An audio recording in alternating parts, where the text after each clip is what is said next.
Hi hello నమస్తే friends, అందరికీ దసరా సద్దుల బతుకమ్మ శుభాకాంక్షలు.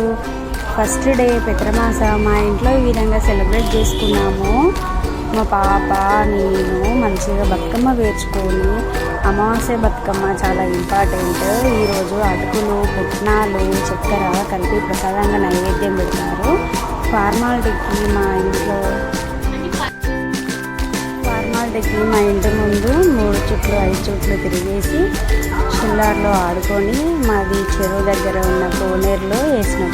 మా పాప నేను ఇంత బాగా ఎంజాయ్ చేసి ప్లస్ పాటలు పాడుకొని, మా కాలనీ వాసనతో కూడా పాటలు పాడుకొని మంచిగా చెరువు గట్టుకు వెళ్ళి మేము చెరువులో వాటర్ వేసి కోనేరులో బతుకమ్మలన్నీ వేసి చక్కగా ప్రసాదాలు పంచుకొని కబుర్లు చెప్పుకుంటూ పాటలు పాడుకుంటూ మేము ఇంటికి వచ్చాము.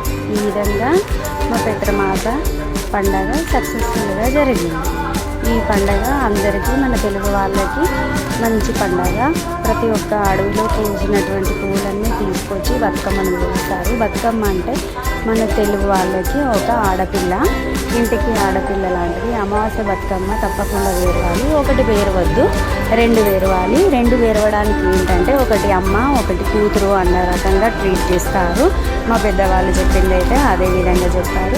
సో నేను ఈ విధంగా కోనేరులో వేసినాము, చాలా చక్కగా అనిపించింది. ఈసారి మన తెలంగాణలో మన చెరువులను చక్కగా మంచి మోడిఫికేషన్ చేశారు. చాలా బాగా అనిపించింది. మా దగ్గరలో ఉన్న చెరువును కూడా మోడిఫికేషన్ చేశారు. తగినన్ని ఫెసిలిటీస్ పెట్టారు, కలర్ఫుల్గా చేశారు, నీట్గా శుభ్రంగా అరేంజ్మెంట్స్ చేశారు. Thank you. అండ్ అదేవిధంగా ఈసారి బతుకమ్మ సెలబ్రేషన్స్ మేము హరీబరీ లేకుండా నిదానంగా హ్యాపీగా మా వీధి వాళ్ళతోటి చక్కగా ఆడుకొని ఫొటోస్ దిగి ఎంజాయ్ చేసాం. Thank you.